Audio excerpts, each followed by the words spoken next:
Heading लीजिएगा समानांतर अभिक्रियाएं, जिसको आप इंग्लिश में कहते हैं पैरेलल रिएक्शंस।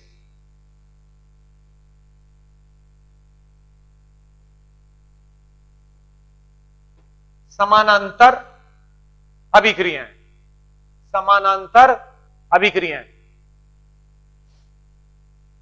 राइट, मान लो कि हमारे पास ए अभिकारक है और ये प्रथम कोटि से बी बनाता है और प्रथम कोटि से ही ये सी भी बना रहा है। राइट, ए जो है वह बी भी बनाता है और ए से ही यहां पर सी भी बनता है। राइट, ये पैरेलल रिएक्शन है, समानांतर अभिक्रियाएं चल रही है, मतलब ए से ही बी भी बन रहा है और ए से ही सी का भी बनना हो रहा है।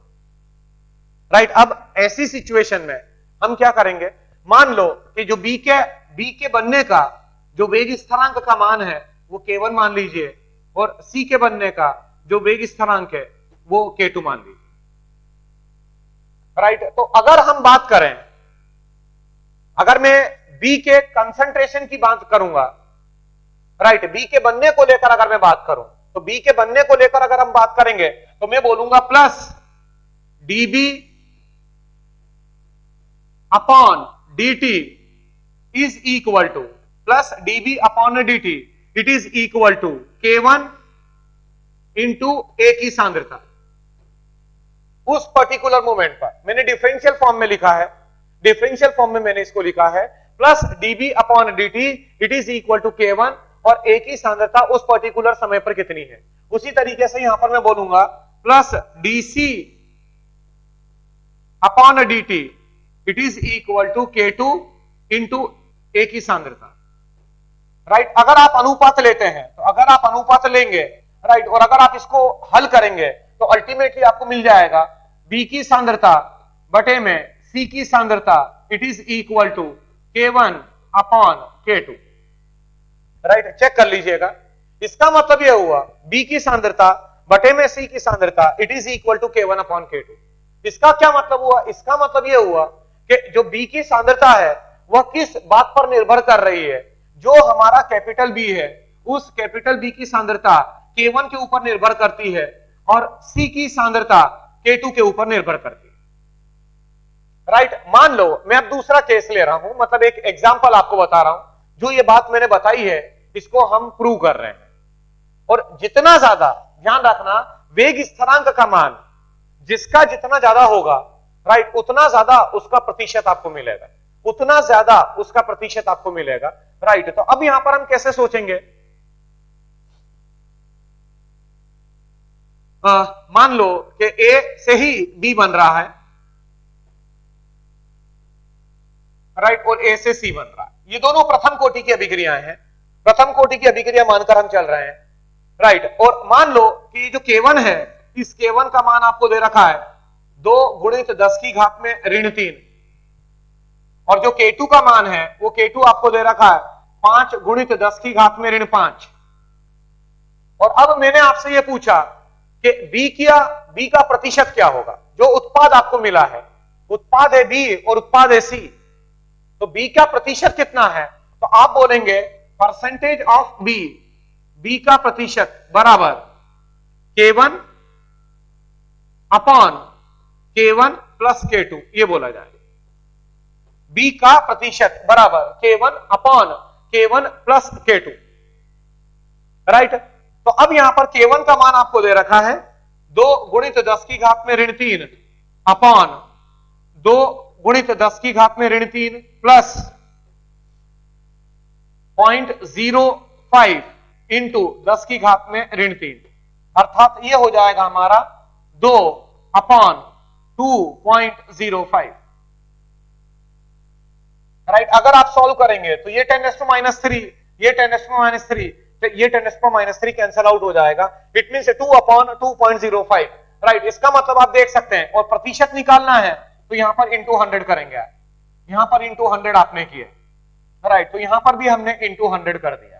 राइट, तो आप देखेंगे कि यहां पर जो B का प्रतिशत आपको मिलेगा वह B के प्रतिशत का जो मान होगा वो बहुत ज्यादा अधिक होगा, वो बहुत ज्यादा अधिक होगा।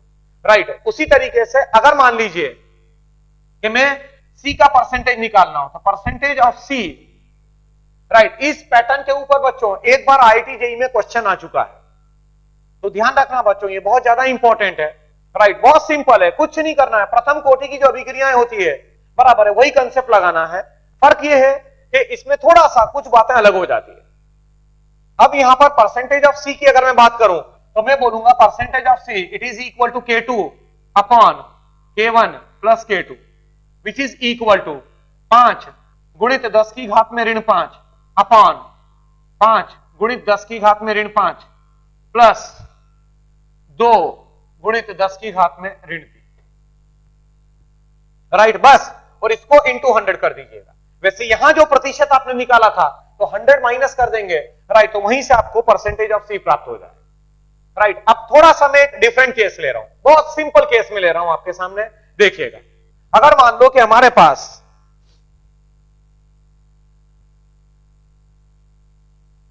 एक केस आपको दे रखा है समानांतर अभिक्रिया का,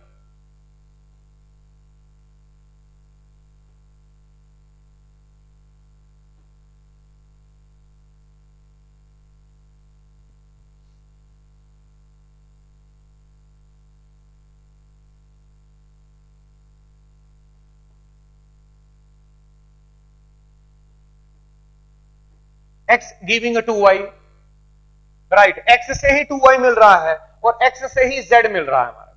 मान लो कि इसका जो वेग स्थिरांक है वह K1 है और इसका वेग स्थिरांक का मान K2 है। मेरा प्रश्न आप लोगों से क्या है, मेरा प्रश्न यह है कि y सांद्रता, y की सांद्रता बटे में z की सांद्रता का जो मान है वो कितना होगा। y की सांद्रता बटे में z की सांद्रता, इसका मान कितना होगा ये आपको ज्ञात करना, राइट। देखिएगा जरा, ट्राई करिएगा, राइट। अब मैं बता रहा हूं आपको, देखिएगा। अब यहां पर अगर आप देखोगे x गिविंग 2y और x गिविंग z, तो अब मैं y के लिए अगर मैं एक्सप्रेशन सेट करूंगा तो मैं बोलूंगा प्लस 1/2 dy अपॉन dt। आपको शायद ध्यान हो, मैंने एक दिन बताया था बहुत स्टार्टिंग में रासायनिक बलगतिकी जब अपन ने शुरू किया था, तब मैंने आपको एक बात बताई थी कि जो आणविकता होती है, जो भी आणविकता नहीं, जो भी उसका गुणांक होता है, स्टोइशियोमेट्रिक कोफिशिएंट होता है, स्टोइशियोमेट्रिक गुणांक जिसे आप बोलते हैं, तो जो स्टोइशियोमेट्रिक गुणांक है, राइट, वो नीचे चला जाता है, राइट, डिनोमिनेटर के अंदर आ जाता है। इसका मतलब जो 2 है वो यहां पर हो जाएगा plus 1/2 dy upon dt, it is equal to K1, it is equal to K1 into x की जो सांद्रता है वो हमारे को लेनी पड़ेगी, यहां पर हमने सांद्रता ली। और आप ये भी कह सकते हैं it is dy upon dt, it is equal to twice of K1 into x। उसी तरीके से मैं बोलूंगा dz plus dz upon dt, it is equal to K2 into x की सांद्रता, राइट। अब आप अनुपात लीजिए, तो जिस समय आप अनुपात लेंगे तो यहां पर हमारे को प्राप्त हो जाएगा किसी भी समय पर, किसी भी टाइम के ऊपर, मान लीजिए टाइम t पर बात करें तो किसी भी टाइम t के ऊपर हम बोलेंगे y की सांद्रता बटे में z की सांद्रता, इट इज इक्वल टू, यहां पर आएगा twice of K1 upon K2। ये आपका उत्तर आ जाएगा। मैंने आपसे क्या पूछा था, मैंने आपसे पूछा था कि y बटा z की सांद्रता का किसी भी समय पर, किसी भी टाइम पर अनुपात क्या होगा, राइट, वो ज्ञात करना था। तो y बटा z का अनुपात बराबर आएगा twice of K1 upon K2, right. अगला केस में ले रहा हूं आपके सामने। मान लो कि हमारे पास अभी एक समानांतर अभिक्रिया का केस है, A से B बन रहा है और A से ही C प्राप्त हो रहा है। इसका जो वेग स्थिरांक का मान है वह K1 है और इसके वेग स्थिरांक का मान K2 है, राइट। अब आपसे क्या पूछा जा रहा है, आपसे पूछा जा रहा है कि किसी भी टाइम t पर AT upon the concentration of B plus concentration of C का मान क्या होगा, ये आपको बताना है। ये समानांतर अभिक्रियाएं हैं और ये जो समानांतर अभिक्रियाएं हैं, राइट, इसके अंदर AT मतलब किसी टाइम t पर, मान लीजिए टाइम t गुजर गया, तो जब टाइम टी निकल गया तो टाइम टी के पश्चात ए की सांद्रता कितनी है बटे में बी प्लस सी की सांद्रता का, राइट, जो अनुपात है वो अनुपात आपको ज्ञात करना है, राइट। जरा ट्राई करिए आप।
अगर कोई बताना चाहता है तो प्लीज बता सकता है। हाँ बच्चों, अब देखिएगा कैसे करना है। वही प्रथम कोटि का केस है बच्चों। तो प्रथम कोटि का केस है, इसका मतलब यह है कि हाँ जी बोलिए। 1/, नहीं बेटा बिल्कुल गलत है। 1/K1 + K2 नहीं आ सकता। अब देखिएगा इसमें क्या करना है। सबसे पहले तो हाँ जी 2K2/K1 + K2, राइट, ये भी गलत है बेटा, ये गलत है, राइट, कोई दिक्कत। हाँ नहीं गलत है, गलत है। देखिएगा आप उसको, 1 मिनट, कोई अब नहीं बोलेगा, राइट। अब चेक करिएगा, AT/B + C आपको ज्ञात करना है। तो अब मैं यहां पर क्या करूंगा, सबसे पहले तो मैंने पहले ही कहा है कि जो A का जो वियोजन हो रहा है B और C के अंदर, ये अपने आप में प्रथम कोटि की अभिक्रिया है। और प्रथम कोटि की अभिक्रिया इट मींस मैं बोलूंगा natural log A0/AT is equal to KT। Sir समझ में नहीं आया बिल्कुल भी। मैंने बताया था आपको K = 2.303/T log ऑफ अभिकारक की आरंभिक सांद्रता अपॉन अभिकारक की टाइम t पर सांद्रता, राइट। तो ये KT यहां पर चला गया, ये KT, राइट। और यहां पर मैं नेचुरल लॉग की टर्म में बात कर रहा हूं, मतलब मैं बोलूंगा natural log A0/AT it is equal to KT। Natural log, ये लॉग है, राइट, ये बेस 10 है, राइट। यहां पर हम नेचुरल लॉग की टर्म में बात कर रहे हैं। तो natural log a naught upon a t it is equal to k t. यहां तक तो मेरे को लगता है कोई परेशानी नहीं होगी, राइट। इसी को हमने मॉडिफाई किया, इसी को हमने मॉडिफाई इस तरीके से कर, राइट। अब मैं कैसे कह सकता हूं, ये ए के लिए बात कर रहा हूं, ए का वियोजन प्रथम कोटि की अभिक्रिया है, राइट। मैं बोलूंगा नेचुरल लॉग, मेरी बात ध्यानपूर्वक सुनना, मैं बोल रहा हूं ए नॉट की जगह पर मैं लिख रहा हूं ए टी प्लस बी की सांद्रता प्लस सी की सांद्रता बटे में ए टी, यहां टी लिख दो भले ही, या नहीं भी लिखते टी, यहां लिखने की जरूरत नहीं है टी, क्योंकि कॉमन सेंस वाली बात है कि जब शून्य टाइम होगा, शून्य समय होगा, तो शून्य समय के ऊपर बी और सी थोड़ी बना होगा, बी और सी थोड़ी प्रेजेंट होगा, राइट। तो a t plus b t plus c t लिख दिया, कोई दिक्कत नहीं है, इज इक्वल टू, अभी मैं एक्सप्लेन करूंगा, राइट। कई बच्चों को यह बात समझ में नहीं आई होगी कि सर ये अचानक क्या हो गया, ए नॉट की जगह पर ये a t plus b t plus c t it is equal to k मतलब के क्या है, ए का वियोजन, और ए का वियोजन K1 और K2 से अलग अलग रास्तों से, K1 से अलग हो रहा है और K2 से अलग हो रहा है। इट मींस मैं बोलूंगा K इज इक्वल टू, मैं बोलूंगा K it is equal to K1 plus K2 होगा, राइट। इट मींस यहां पर मैंने लिख दिया K1 plus K2 into T. अब मैं ये बात बता रहा हूं आपको कि ये क्या मतलब है। मान लो कि जो कैपिटल ए है, जो कैपिटल ए है, उस कैपिटल ए की इनिशियली नंबर ऑफ मोल्स ए थे। मान लो जो कैपिटल ए है, उस कैपिटल ए के इनिशियली नंबर ऑफ मोल्स छोटा ए थे, स्मॉल ए थे। अब ए से बी बनता है और ए से ही सी बनता है। मान लो ए का एक्स जब टूटा तो ये एक्स बना, और ए का ही जब वाई टूटा तो ये वाई बना, राइट। आप बोलेंगे कि सर जब ये एक्स है तो ये एक्स बनना चाहिए, अरे ये समानांतर अभिक्रिया है, राइट। और दोनों का जो वेग स्थिरांक का मान है, K1 अलग है, K2 अलग है, K1 का मान अलग है, K2 का मान अलग है। इसका मतलब ये अलग तरीके से बन रहा है, ये अलग दर से बन रहा है, ये अलग दर से बन रहा है, ये अलग दर से बन रहा है, तो ये x बन रहा है तो ये y बनेगा, राइट। अगर K1 और K2 समान होता, तो अगर K1 और K2 समान होता तब आप कह सकते थे कि जितना ये बनेगा उतना ये बनेगा। तो अब a minus x minus y, तो x इसको बताता है और y इसको बता रहा है, राइट। अब मैंने ये बोला, मैंने यहां पर ये लिखा a नॉट बराबर a t plus b t plus c t, a t plus b t plus c t, right. A t मतलब टाइम टी पर सांद्रता ए की, और ए की सांद्रता कितनी है, a minus x minus y, b की सांद्रता कितनी है, एक्स, सी की सांद्रता कितनी है, वाई। तो एक्स से एक्स, वाई से वाई, इट मींस कि ये ए के बराबर आ जाएगा ना बच्चों। मतलब ए नॉट की जगह पर, मतलब ए नॉट की जगह पर मैं लिख सकता हूं it is equal to a t plus b t plus c t, right. हम बिल्कुल लिख सकते हैं, राइट। अब यहां पर ये हमने लिखा था। अब मैं ये कह सकता हूं, मैं ये भी कह सकता हूं a t plus b t plus c t upon a t is equal to e raised to the power K1 plus K2 bracket into t, right. बात तो वही है, जब बेस ई है तो बेस ई है तो नेचुरल लॉग चलेगा, और अगर आप नेचुरल लॉग लेंगे तो वही एक्सप्रेशन हमारे को मिल जाएगा। या इसे ही मैं ऐसे भी लिख सकता हूं, 1 प्लस, निकालना क्या था हमारे को, हाँ, 1 plus b t plus c t upon a t is equal to e raised to the power K1 plus K2 into t, right. ये 1 को वहां पर ले जाइए, इट मींस ये हो जाएगा b t plus c t upon AT, it is equal to e raised to the power K1 plus K2 into T minus 1, right. और इसे ही इसको आप पलट दीजिए, तो जब पलट दोगे तो आपको ये मिल जाएगा। यहां पर एक काम करो, आप T कर लेना, यहां पर भी T कर लीजिए, कोई फर्क नहीं पड़ना उससे, राइट। इट मींस ये जो हमारे से पूछा गया है इसका मान कितना मिलेगा हमारे को, जब आप पलट दोगे इसको, राइट, रेसिप्रोकल करोगे तो ये मिल जाएगा हमारे को, दिस इज इक्वल टू, ये किसके बराबर हो जाएगा, 1 upon e raised to the power K1 plus K2 into T minus 1, ये आपका उत्तर आएगा जो मैं कह रहा था आपसे, राइट। ये उत्तर मिलेगा हमारा, चेक कर लीजिएगा, राइट। बच्चों अगला केस में ले रहा हूं आपके सामने, देखिएगा। इसी का समानांतर अगला, इसी से C मिल रहा है और इसी से D मिल रहा है, राइट। इसका जो वेग स्थिरांक है वह K1, इसका वेग स्थिरांक का मान K2 ले लीजिए और इसका वेग स्थिरांक का मान K3 मानिए, राइट। ये K1 है, this is K1, right, this is K2 and this is K3।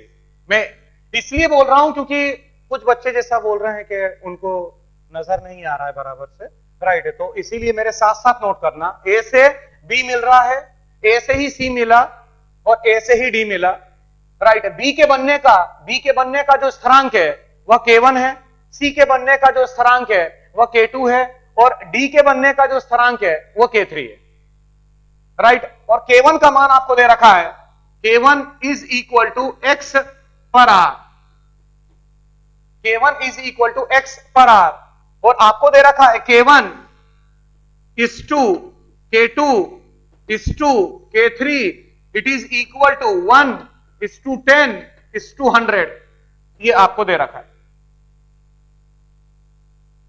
और अब आपसे क्या पूछा जा रहा है, आपसे पूछा जा रहा है कि किसी टाइम t के ऊपर B की सांद्रता बटे में A की सांद्रता का अनुपात ज्ञात करना है। B की सांद्रता बटे में A की सांद्रता टाइम t के ऊपर, यह आपको ज्ञात करना है। सारे बच्चे बोर्ड पर देखना कैसे करना है। हम सबसे पहले लिखेंगे natural log A0 upon AT is equal to K1 plus K2 plus K3 into T, यहां पर T लिख दिया। जिनको थोड़ा सा प्रॉब्लम आ रही है देखने में, राइट, वो प्लीज ये मेरे साथ साथ लिखते चले। Natural log A0 upon AT, A0 upon AT it is equal to K1 plus K2 plus K3, right, bracket बंद कर दें, इंटू T, क्योंकि यहां पर K था और अब जो A है वह A से ही B बन रहा है, A से ही C बन रहा है और A से ही D बन रहा है, राइट। तो K1 plus K2 plus K3 into T कर दिया मैंने। अब यहां पर मैं बोलूंगा नेचुरल लॉग A0 की जगह पर मैं लिखूंगा AT प्लस B की सांद्रता प्लस C की सांद्रता प्लस D की सांद्रता बटे में AT is equal to, check करिएगा बच्चों, K1 का मान आपको दे रखा x पर आर और K1, K2 और K3 का जो अनुपात है वह है 1:10:100। K1, K2, K3 का जो अनुपात है दैट इज 1:10:100।